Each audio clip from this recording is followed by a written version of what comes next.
Hello दोस्तों, कैसे आप सारे लेके आ गए। मैं आपके लिए आज का आपका हिस्ट्री का लेसन जो कि एक बहुत ही इंपॉर्टेंट लेसन होने वाला है और बहुत ही एक कह सकते हो कि इम्पॉर्टेंट के साथ साथ एक इंफॉर्मेटिव लेक्चर होने वाला है, क्योंकि आज हम आपके रिलीजियस ट्रांसफॉर्मेशन खत्म करके उसके बाद हम शुरू करने वाले हैं क्या आपका दिल्ली सल्तनत, जो कि एक बहुत ही इंपॉर्टेंट टॉपिक है। लेकिन दिल्ली सल्तनत हम उतना ही पढ़ेंगे जितना आपके एग्जाम पॉइंट ऑफ व्यू से इंपॉर्टेंट है। हम पढ़ेंगे सबके जो डायनेस्टीज उनके नाम, इंपॉर्टेंट रूलर्स और कब उन्होंने रूल करा था, और अगर कोई आर्किटेक्चर उन्होंने बनाया तो वो पढ़ेंगे। बाकी ही जो और डिटेल्स में है वो हम क्रैश कोर्स के हिसाब से नहीं पढ़ेंगे, क्योंकि फिर टाइम बहुत लगेगा और मेरे को और भी सब्जेक्ट्स आपको करवाने हैं।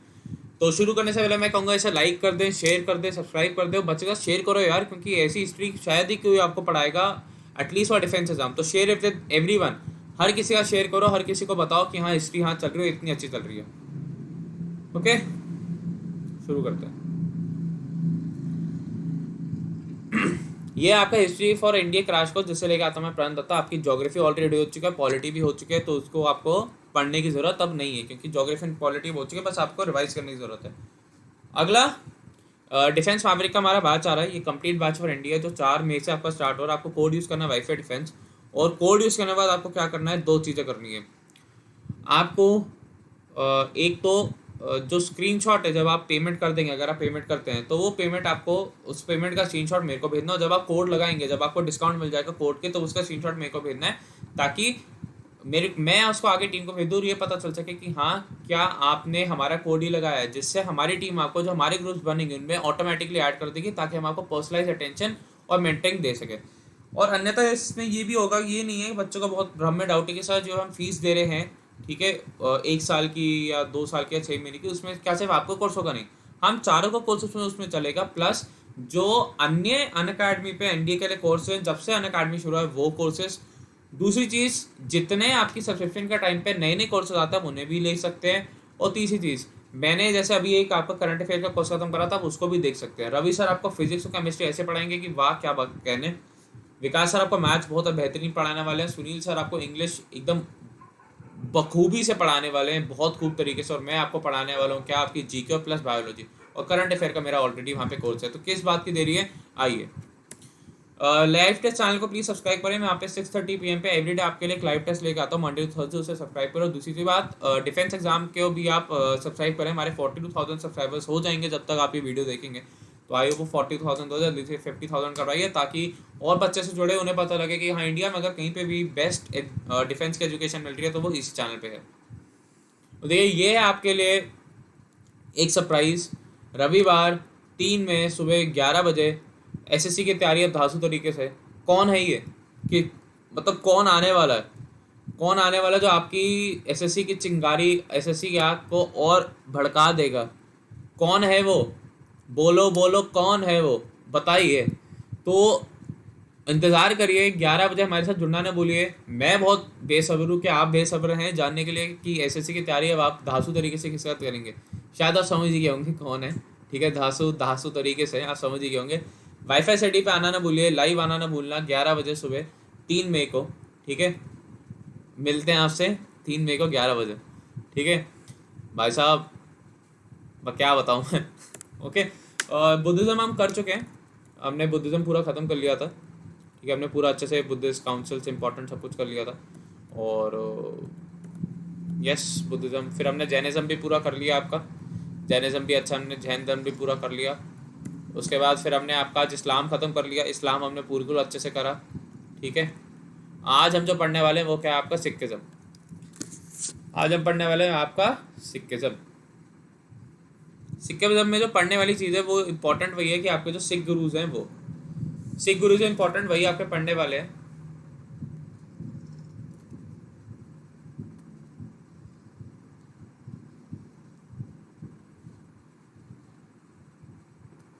इंपॉर्टेंट इस पे क्या पढ़ना है हमारे को, 10 सिख गुरुज। ये सबसे इंपॉर्टेंट चीज़ है हमारे को पढ़नी है। 10 सिख के गुरुज कौन थे, क्या थे, सबसे यंगेस्ट कौन था, सबसे पहले कौन आया, ये सब आज से पेपर पूछा आता था। आपको करना नहीं है, बस 2 मिनट रुक जाइए, स्टार्ट करते हैं। आपको मैं पढ़ाना स्टार्ट करता हूँ।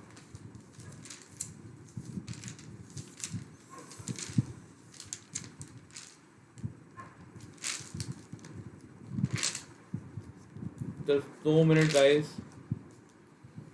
हमारा बुद्धिज्म पूरा हो गया, हमारा जैनिज्म पूरा हो गया, हमारा इस्लाम भी पूरा हो गया है ना।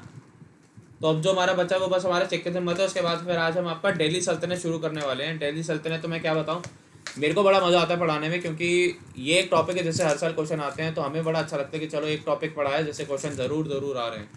ठीक है, तो जल्दी आइए शुरू करते हैं हम आपके सिखिज्म। ओके, 10 सिख गुरु के बारे में पढ़ते सोचते हम पढ़ेंगे आपके कौन से पहले गुरु के बारे में। फर्स्ट सिख गुरु कौन थे आपके? गुरु नानक देव जी।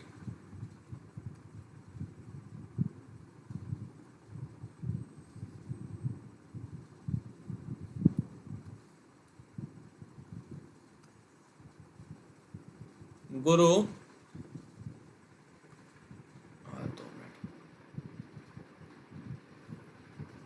गुरु नानक देव हम पढ़ेंगे। बेसिकली जो गुरु नानक देव है उन्होंने क्या कंट्रीब्यूशन करा, ये आपसे पेपर पूछा जाएगा कि किसने क्या कंट्रीब्यूट करा, आपको ये याद होना चाहिए। कौन यंगेस्ट था, कौन ओल्डेस्ट था, कौन सबसे कम समय के लिए बना, ये आपको याद होना चाहिए। गुरु नानक देव जी पहली बात इनके जन्म हुआ था 1469 में।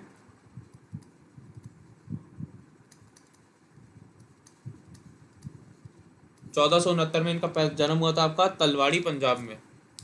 तलवाड़ी पंजाब में इनका जन्म हुआ था।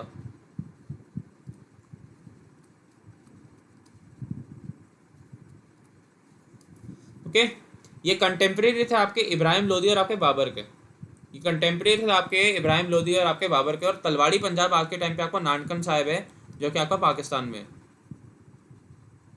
नानकन साहिब जो आपके टाइम पे आज के पाकिस्तानी पंजाब में है। ये कंटेम्प्रेरी थे आपके क्या? इब्राहिम लोदी, मतलब उनके समय में पैदा हुए थे। किसके समय में? आपके इब्राहिम लोदी एंड बाबर।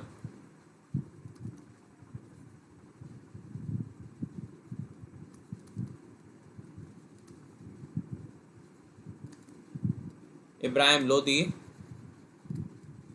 और आपका बाबर। और इनसे सबसे इंपॉर्टेंट क्वेश्चन जो पूछा जाता है, इन्होंने लंगर सिस्टम स्टार्ट करा था। He started the langar system. Started langar system पूछा जाता है कि वो कौन से सिख गुरु थे जिन्होंने आपका लंगर सिस्टम को स्टार्ट करा था। तो वो कौन थे आपके पहले सिख गुरु? आपके गुरु नानक देव जी। गुरु नानक देव जी आपके पहले सिख गुरु थे जिन्होंने आपका लंगर सिस्टम स्टार्ट करा था। आपसे पूछा जाता तो ये था आपका गुरु नानक देव जी के बारे में। इनका जन्म आपका 1469 में हुआ था तलवाड़ी पंजाब में, जो आज का टाइम पे आपका नानकन साहिब पाकिस्तानी पंजाब में है। ये कंटेम्प्रेरी था आपके इब्राहिम लोदी और बाबर, ये भी एक इंपॉर्टेंट क्वेश्चन है। और इन्होंने लंगर सिस्टम स्टार्ट करा था। लंगर होता है ना जिसमें आप free food for everyone irrespective of any religion, caste and creed. तो ये था आपके गुरु नानक देव जी। अगले थे आपके सेकंड सिख गुरु।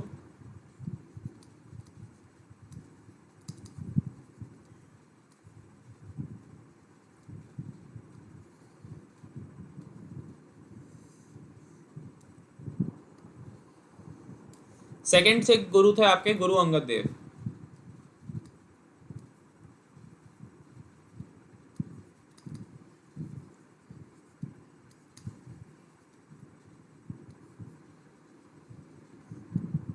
ये कंटेम्प्रेरी थे आपके हुमायूं के। ये कंटेम्प्रेरी थे आपके हुमायूं के, जो कि बाबर के बेटे थे।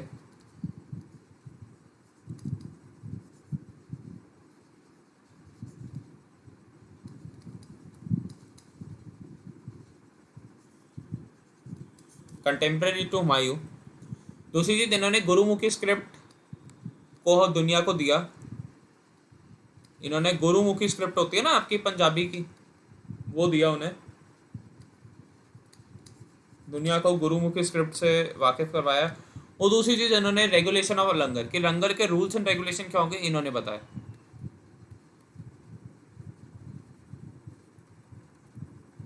रेगुलेशन ऑफ लंगर भी इन्होंने करा। इन्होंने लंगर को भी रेगुलाइज करा कि कैसे लंगर देना है और किस तरीके से लंगर देना है। सब किसने बताया? आपके गुरु अंगद देव जी ने। इसको भी लिखे, फिर आगे चलेंगे।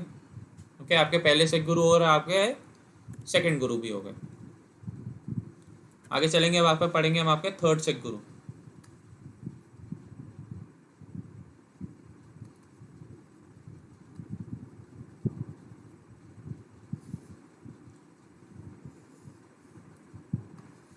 थर्ड सिख गुरु थे आपके गुरु अमरदास।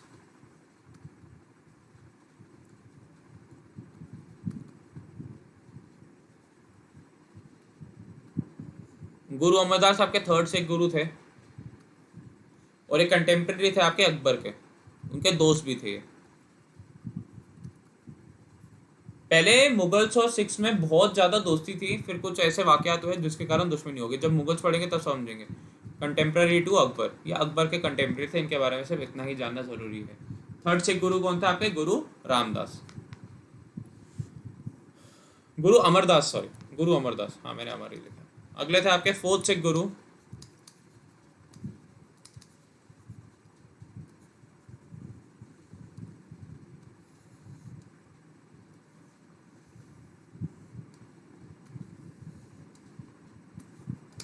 गुरु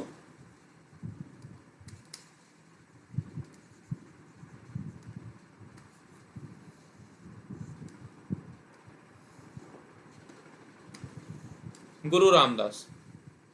ये फ्रेंड ऑफ अकबर थे, बहुत अच्छे मित्र थे ये। गुरु रामदास सिर्फ उनके कंटेम्प्रेरी थे, दोस्त ये थे, मैं कंफ्यूज हो गया था। और अकबर ने इन्हें 500 बीघा लैंड दिया था और रामदास नगर यहाँ पे स्टैब्लिश करा था। किसने? गुरु रामदास ने। मैं यहाँ लगवाता तो आपको, Akbar gave him 500 bighas of land.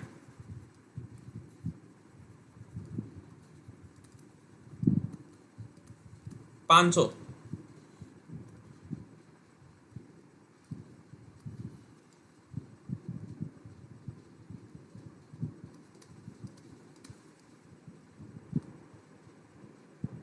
ताकि आपको समझ में आए।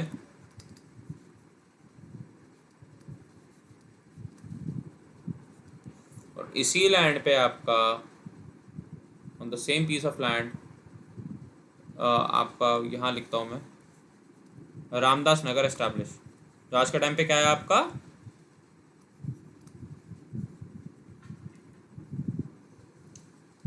अमृतसर। हाँ जी, अगर आप कभी अमृतसर जाएंगे तो आप देखना वहाँ पे एयरपोर्ट का नाम भी आपका गुरु रामदास इंटरनेशनल एयरपोर्ट है। क्यों? क्योंकि रामदास जी ने ही इस शहर को स्थापित किया था, इसलिए रामदास का नाम फिर बदल के क्या हो गया? अमृतसर। ठीक है, अमृतसर हो गया। तो यहाँ पे रामदास नगर को ही हम अमृतसर कहते हैं। तो अगर आप अभी अमृतसर जाएंगे तो वहाँ के एयरपोर्ट का नाम क्या आपका? गुरु रामदास इंटरनेशनल एयरपोर्ट, अमृतसर। तो ये भी आपसे क्वेश्चन आ सकता है, आपको क्वेश्चन भी हो गया कि हम गुरु रामदास नगर या गुरु रामदास एयरपोर्ट कहाँ पे है? आपका अमृतसर में है। अकबर ने 500 बीघा लैंड दिया तोहफे में।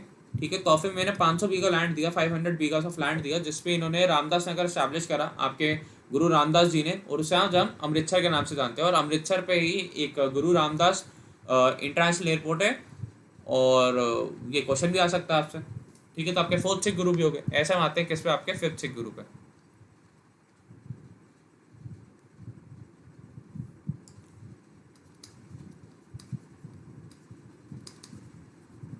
फिफ्थ सिख गुरु,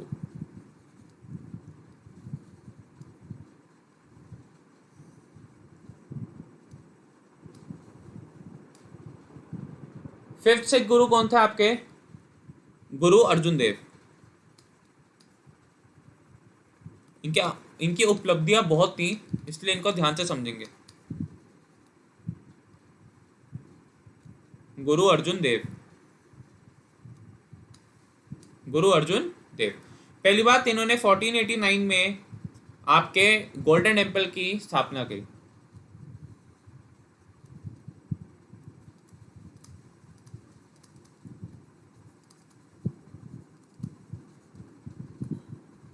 गोल्डन टेम्पल की कंस्ट्रक्शन शुरू करी, जिसकी नींव रखी थी किसने? आपकी मियां मीर ने।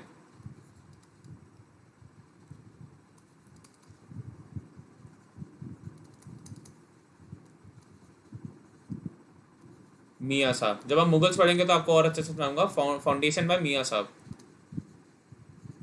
शेख मियां साहब। ठीक है, मियां साहब ने इसकी नींव रखी थी गोल्डन टेम्पल की। अगला, इन्होंने गुरु ग्रंथ साहिब लिखी, स्टार्टेड गुरु ग्रंथ साहिब इन्होंने करी। गुरु ग्रंथ साहिब की स्थापना इन्होंने करी।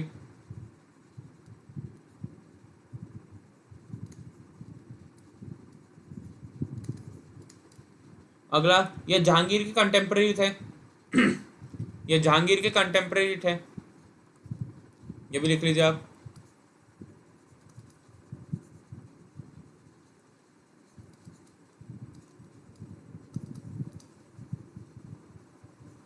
और इन्होंने जहांगीर के बेटे खुसरो को विद्रोह में मदद करी और इसलिए इनको जहांगीर ने मार दिया। इन्होंने जहांगीर के बेटे खुसरो की मदद करी विद्रोह में जहांगीर के अगेंस्ट, इसलिए जहांगीर ने इन्हें मार दिया। हेल्प्ड खुसरो इन रिवॉल्ट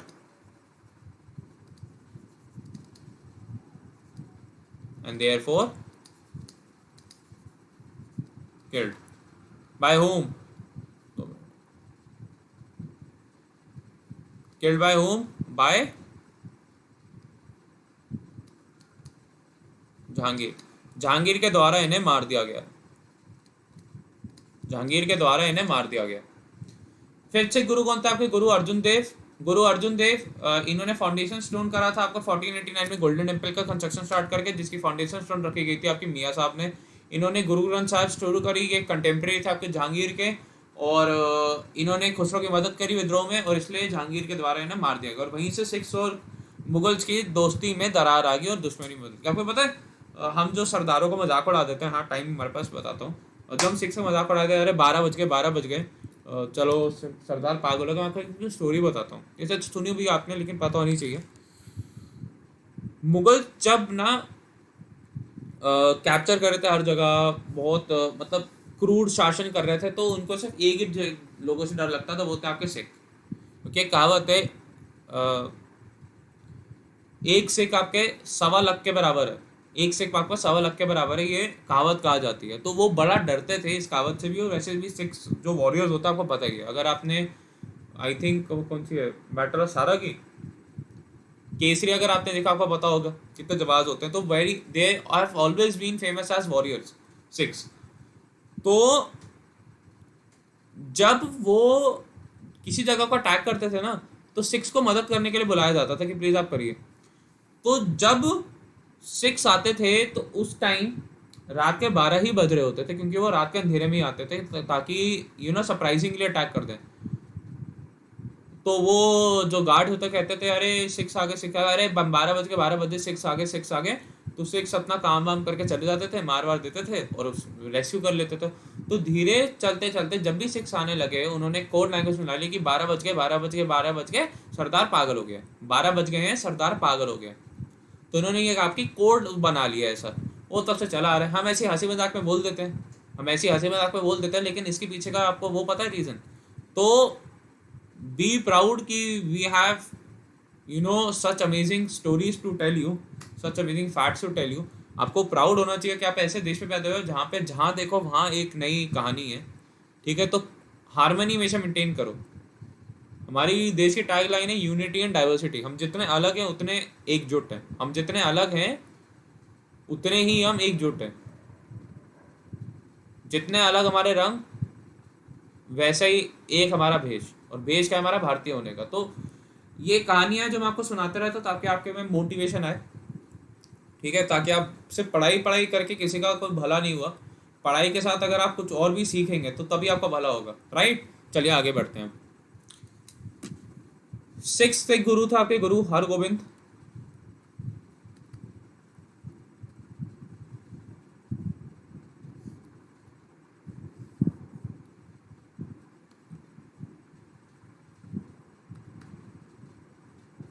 गुरु हरगोविंद। और सेवेंथ एक गुरु थे आपके, गुरु हर राय।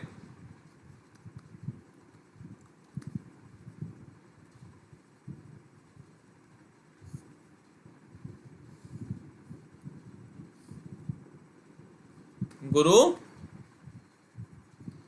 हर राय, गुरु Hargovind and Guru her Rai. Six Sikh गुरु आपके गुरु हरगोविंद, सेवन सिख गुरु आपके गुरु हर राय। ये इनसे कुछ ज्यादा इंपॉर्टेंट नहीं, बस ये पूछा सकता है कौन क्या था। अगला है आपके एट्थ सिख गुरु।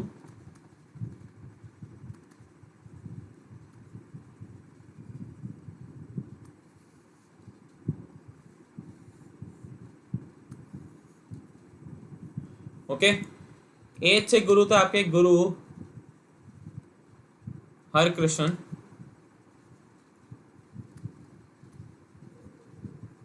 और ये यंगेस्ट सिख गुरु थे, ये यंगेस्ट सिख गुरु थे।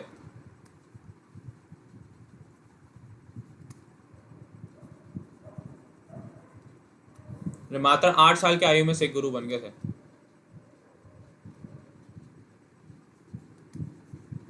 ये मात्र 8 साल की आयु में आपके सिख गुरु बन गए थे,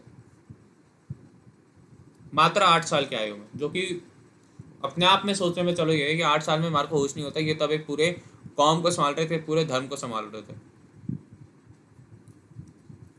अगला आपके पढ़ते हैं 9 सिख गुरु। 9 आपके गुरु तेग बहादुर, जिन्हें औरंगजेब ने मार दिया था। 9 सिख गुरु था आपके गुरु तेग बहादुर, जिन्हें औरंगजेब ने मार दिया था। अगर दिल्ली में कोई आया हो तो एक आपका हटसन लेने, जैसे हम जीटीवी नगर भी कहते हैं, गुरु तेग बहादुर सिंह नगर, ठीक है, वो उनके नाम पे ही है।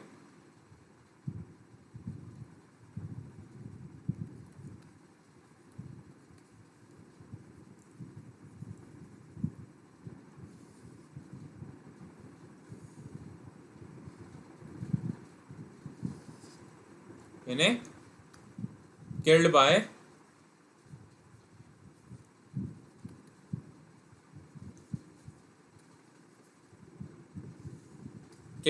औरंगजेब। 9 सिख गुरु था आपके गुरु तेग बहादुर, जिन्हें औरंगजेब ने मार दिया था, किल्ड बाय औरंगजेब। अब चलते हैं आपके 10th, जो कि मोस्ट इंपॉर्टेंट सिख गुरु हैं आपके।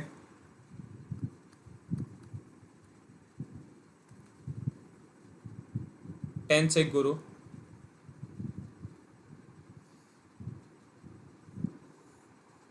इन्होंने बहुत काम करे, बहुत इंपॉर्टेंट है।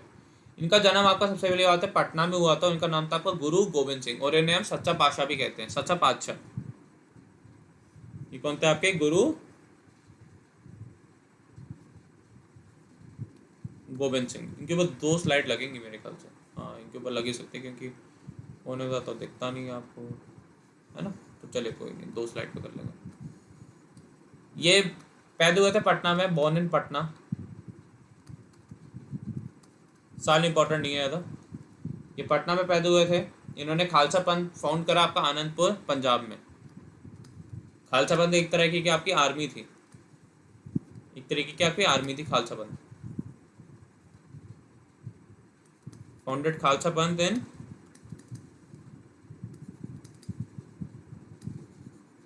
आनंदपुर पंजाब। फाउंडेड खालसा पंथ इन आनंदपुर पंजाब, और इन्हें हम सच्चा पातशाह भी कहते हैं।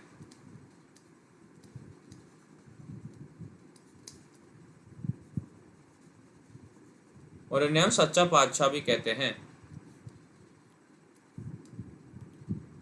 इन्होंने फाउंड करा आपका खालसा पंथ आनंदपुर पंजाब में, और इन्हें हम सच्चा पातशाह भी कहते हैं। और 1708 में इनकी नांदेड़ में मृत्यु हो गई। इनकी नांदेड़ में मृत्यु हो गई, मृत्यु।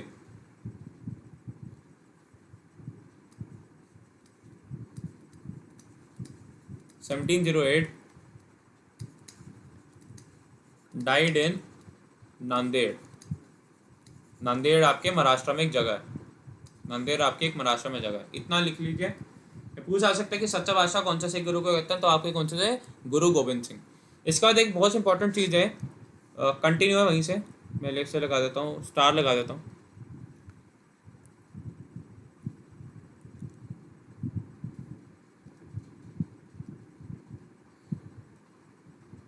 मैं से लिख देता हूँ PTO, होता ना कॉपियों में वैसे, प्लीज टर्न ओवर।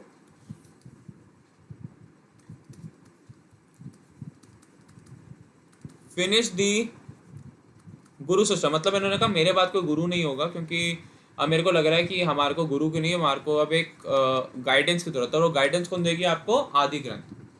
एंड आदि ग्रंथ इज इक्वल टू आदि गुरु, मतलब अब हमेशा यही गुरु रहेंगे। आदि ग्रंथ आपके गुरु ग्रंथ साहिब होती है ना, वो उसको गुरु बना दिया कि हम उससे ही सारे अपने जो भी फैसले होंगे उनसे ही करवाएंगे, और उन्हीं से हम गाइडेंस लेंगे।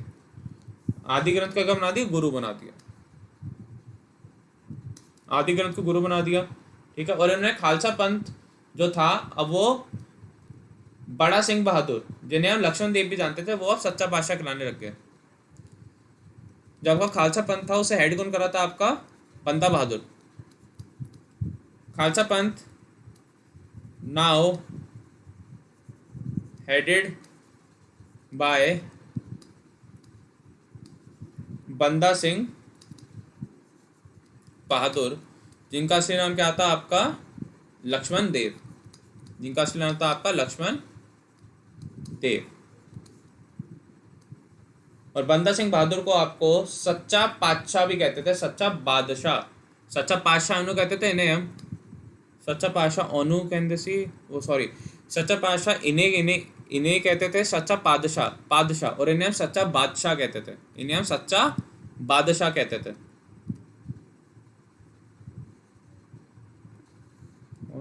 कहते थे सच्चा बादशाह, हाँ ठीक है, उनको हम सच्चा बादशाह कहते थे और इन्हें हम सच्चा बादशाह कहते थे, डिफरेंस दोनों में।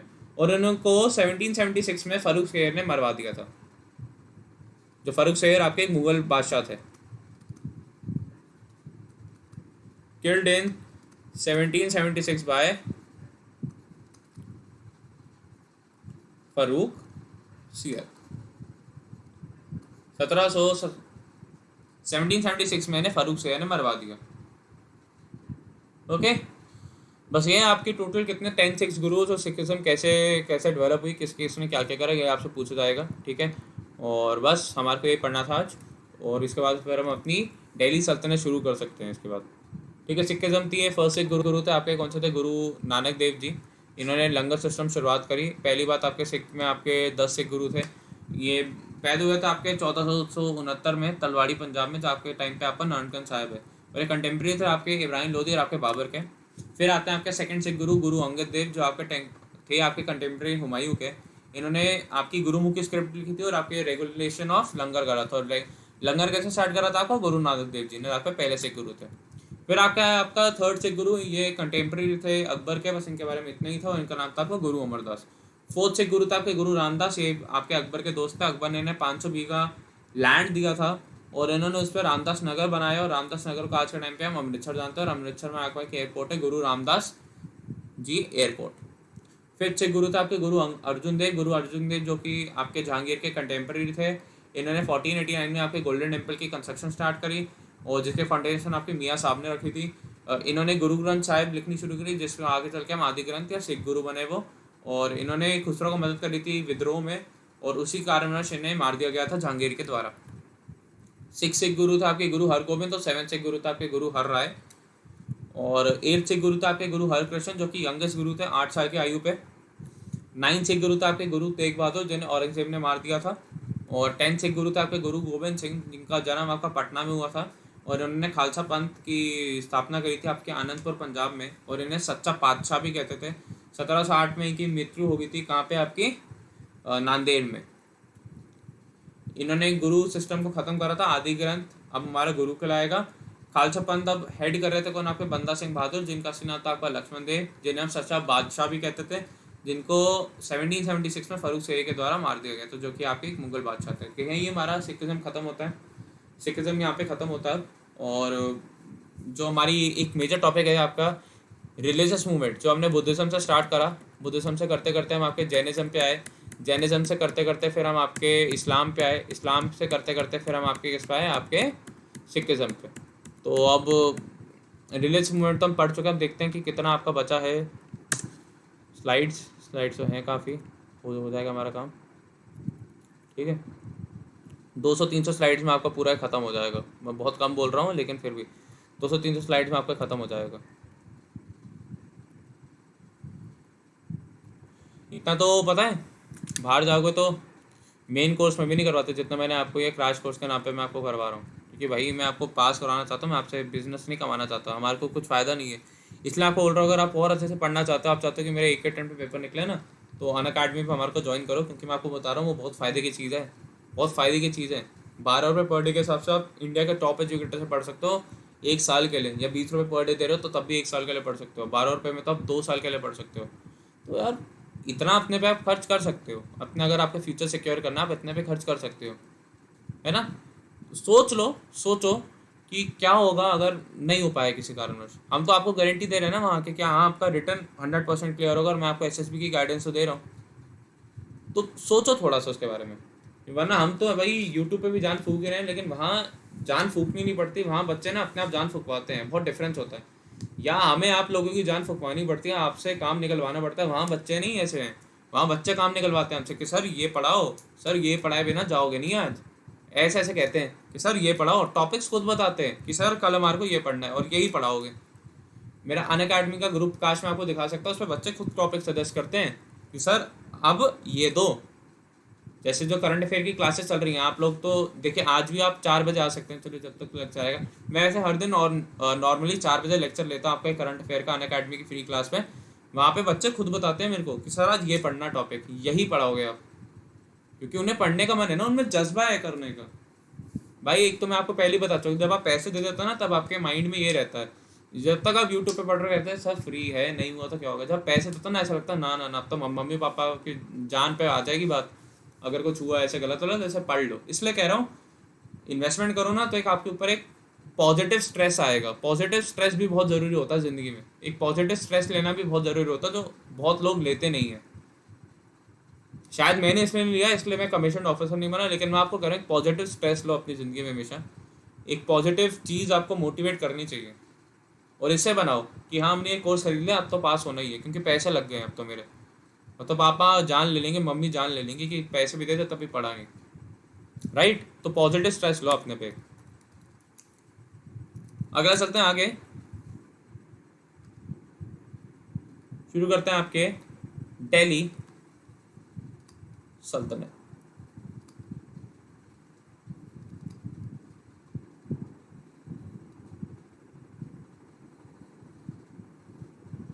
कहानी शुरू होती है आपके इन्वेजन से, ख़त्म होगी आपकी लोधी डायनेस्टी से, जिसके बाद हमारे मुगल्स आ जाएंगे। ठीक है, कहानी शुरू होगी आपकी किससे, स्लेव डायनेस्टी से। स्लेव डायनेस्टी से कहानी शुरू होती है आपकी।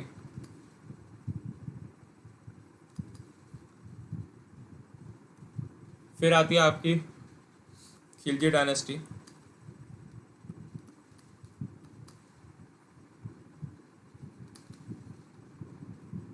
फिर आएगी आपकी तुगलक।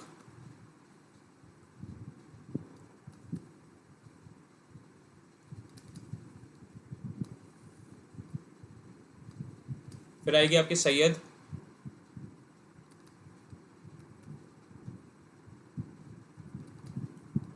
और उसके बाद आएगी आपकी लास्ट में कौन, लोधी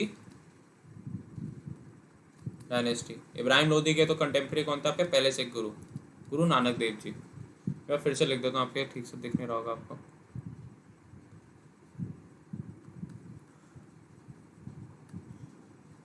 दिल्ली सल्तनत, मैं यहाँ पे ईयर भी लिख दूंगा ना फिर आपके, फर्स्ट, सेकंड, थर्ड, फोर्थ और आपकी फिफ्थ।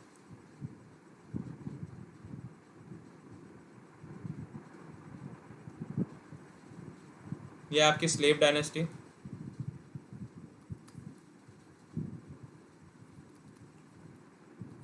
ये थी आपकी 1206 से लेके, सॉरी हाँ स्लेव डायनेस्टी थी आपकी कब से कब तक,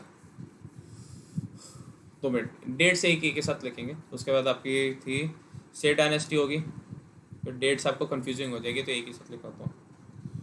स्लेव डायनेस्टी, उसका बाद थी आपकी खिलजी,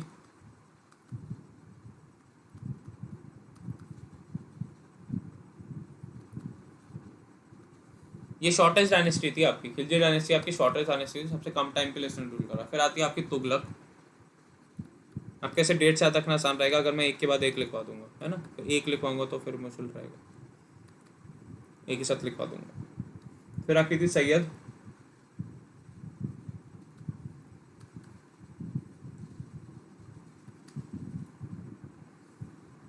और फिर आती है क्या आपकी लोधी डायनेस्टी।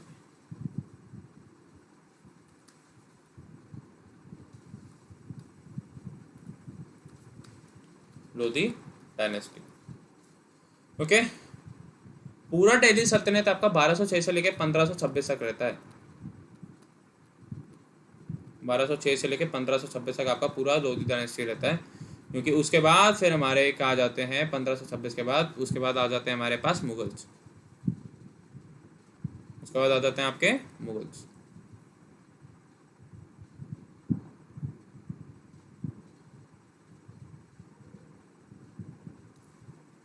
1206 से लेके मुगल्स, फिर आपके 1526 में आते हैं। रफली अराउंड 320 साल इन्होंने रूल करा पूरा आपका, ठीक है।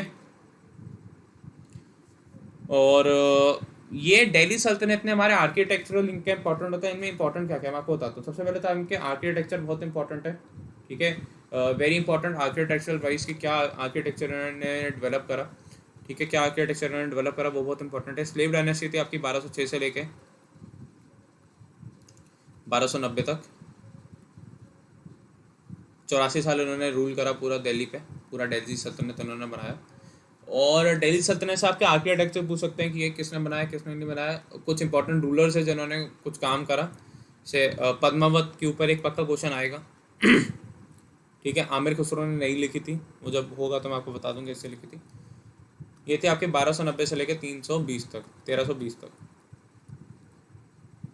खिलजी बहुत इंपॉर्टेंट है, अलाउद्दीन खिलजी, क्योंकि आजकल पद्मावत आई है तो बहुत इंपॉर्टेंट होती है, क्योंकि अलाउद्दीन खिलजी ने बहुत आपके काम करे, कुछ अच्छे अच्छे देख सिस्टम करा।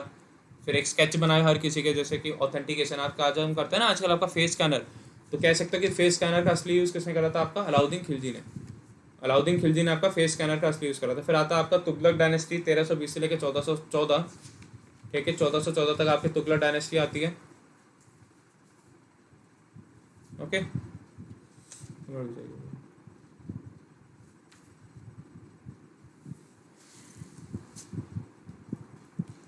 ये आपकी 1320 से लेकर 1414 तक आपकी तुगलक डायनेस्टी थी,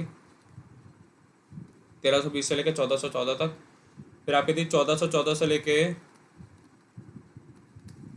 1451, और ये 1451 से लेके आपकी 1526 तक।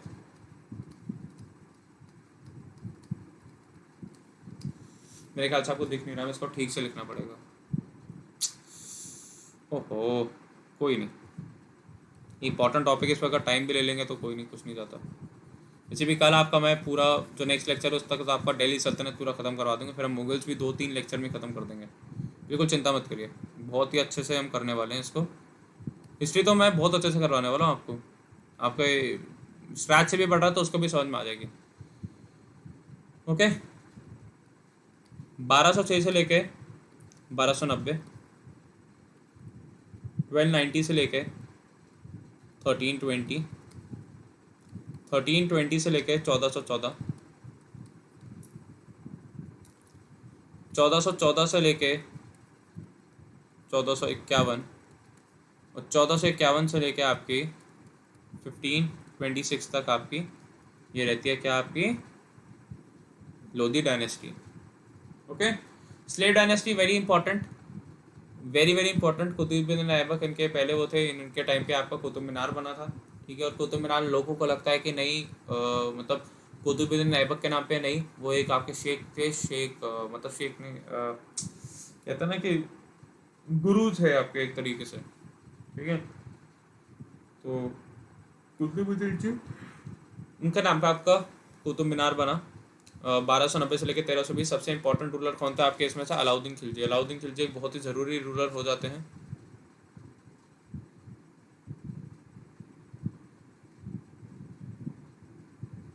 दो मिनट रुक जाइए।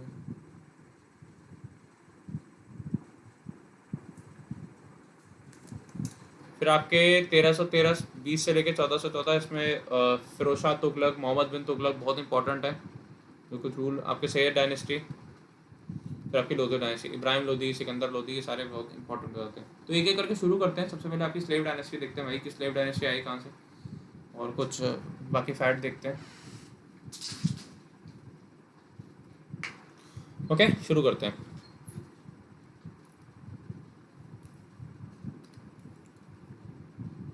Slave dynasty,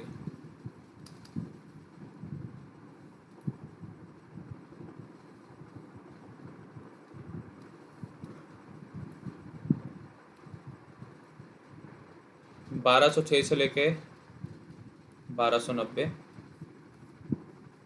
founded by Qutubuddin Aibak.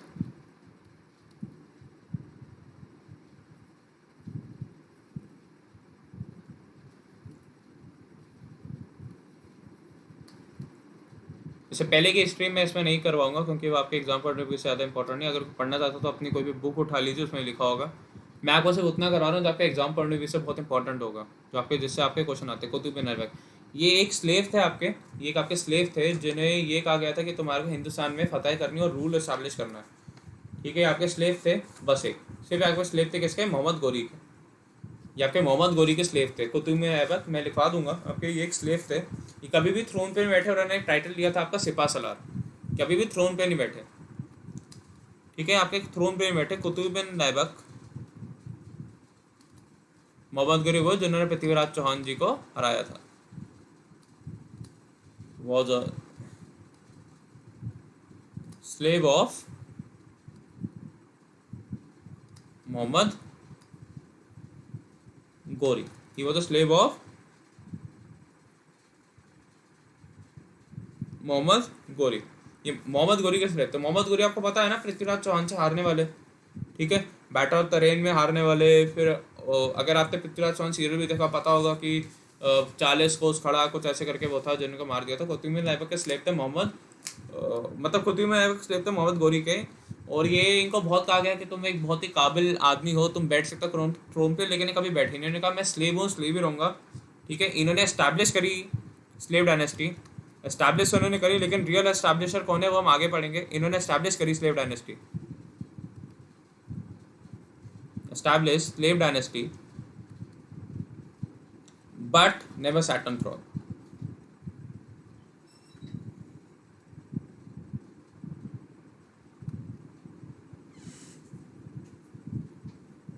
Never sat on throne, ये पूछा जाता है।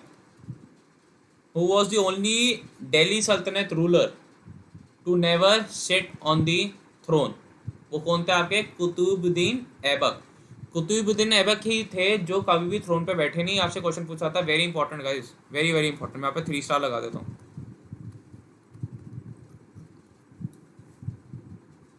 Qutubuddin Aibak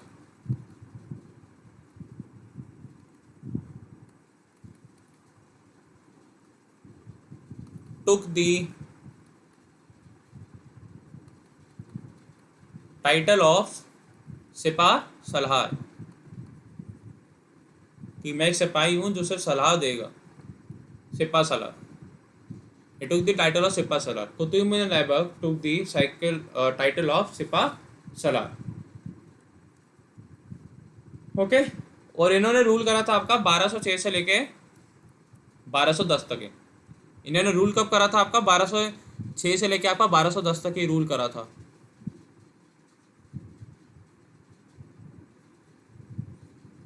rule from 1206 to 1210।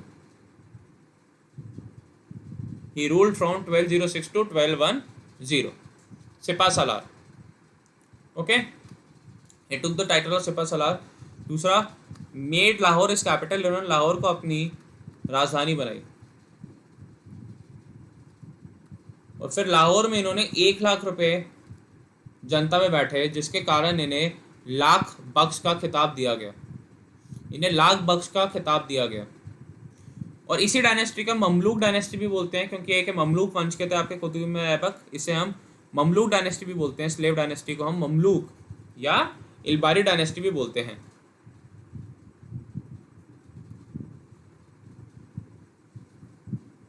Mamluk as well as Ilbari dynasty भी बोला जाता है, also called as Mamluk and Ilbari dynasty. Okay, जब ये राजा बन गए तो उन्होंने डिस्ट्रीब्यूटेड 1 लाख रुपीस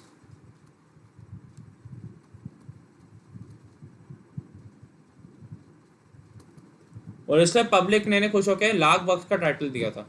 लाख बख्श, तब लाख रुपए बख्शने वाला।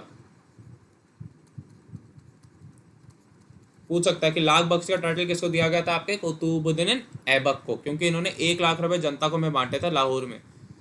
और इसे इस डायनेस्टी का ममलूक या इल्बारी डायनेस्टी भी बोलते हैं। ममलूक या इल्बारी डायनेस्टी भी बोलते हैं। ठीक है, और जो पहले असली के राजा बने इल्तुमिश इस डायनेस्टी के, उनको कुतुबुद्दीन ऐबक ने आपके बदाऊं का गवर्नर बनाया था। चलिए इसको नेक्स्ट उसमें लिखेंगे स्लाइड में, ताकि आप आसानी से पढ़ पाए। ओए होए मच्छर। चलो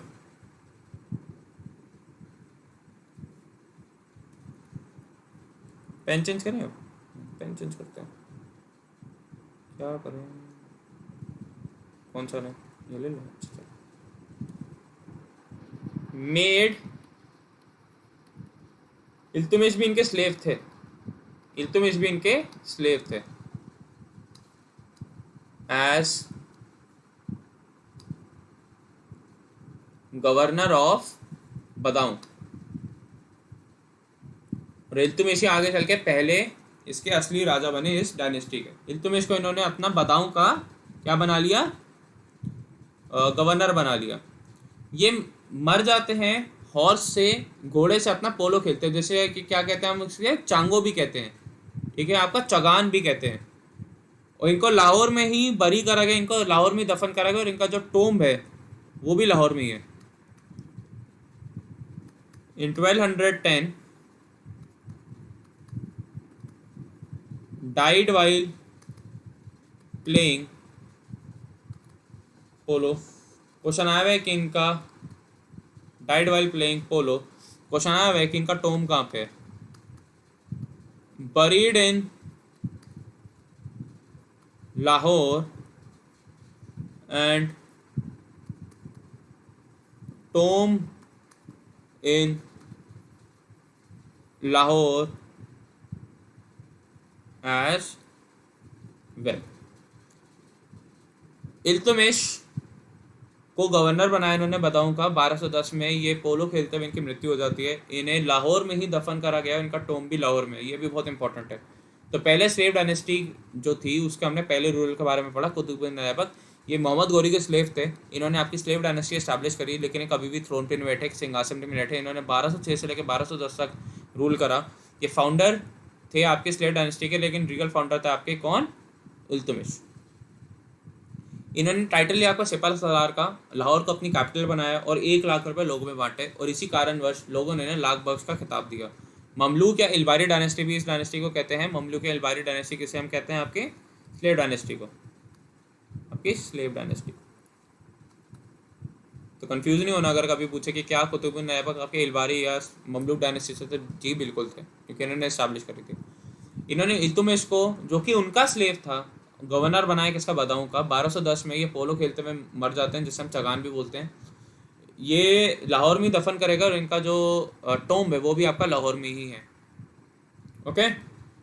1211 में आपका आरम शाह और इल्तुमिश के बीच में बैटल ऑफ जोध होता है, बैटल ऑफ जुद या जोध होता है, ये लिखिए। 1211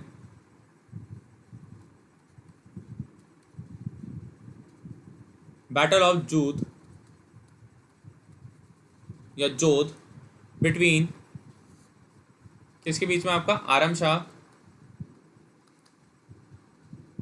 शाह जो कि एक खुद एक गवर्नर थे, वर्सेस इल्तुमिश। कि भाई अब कौन सिंहासन पर कौन बैठेगा, जिसमें आपके इल्तुमिश जीत जाते हैं, इल्तुमिश विंस, इल्तुमिश विंस। फिर यही आपके पहले स्लेव डायनेस्टी के असली हकदार बनते हैं, first sultan of India and the actual founder of Delhi सल्तनत। ये आपके फर्स्ट सुल्तान बनते हैं, first sultan of India Iltutmish, और ये आपके एक्चुअल फाउंडर भी थे स्लेव डायनेस्टी के, actual founder of slave dynasty. He was the actual founder of slave dynasty. Question ये भी आ जाता है, फर्स्ट का जिक्र हुआ तो मैं लास्ट में बताता हूँ। लास्ट आपके इब्राहिम लोडी जो कि 1526 में बने, तो ये आपके 1211 में बने, ये आपके 1211 में बने। कब बने, आपके 1211 में।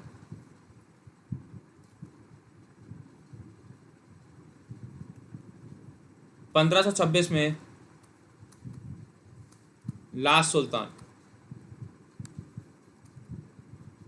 चलिए नेक्स्ट स्लाइड पे लिखवाता हूँ आपको।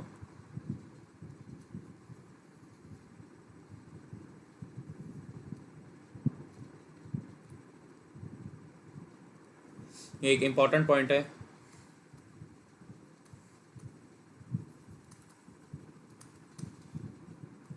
क्योंकि इसके बाद तो मुगल्स आ गए थे ना, तो सुल्तान सिस्टम खत्म हो गया था।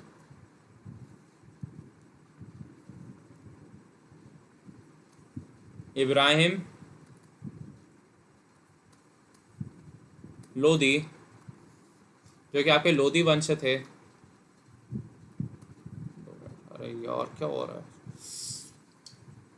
सॉरी गाइस, उंगली पे लगी हुई है तो लिख नहीं पा रहा ठीक से।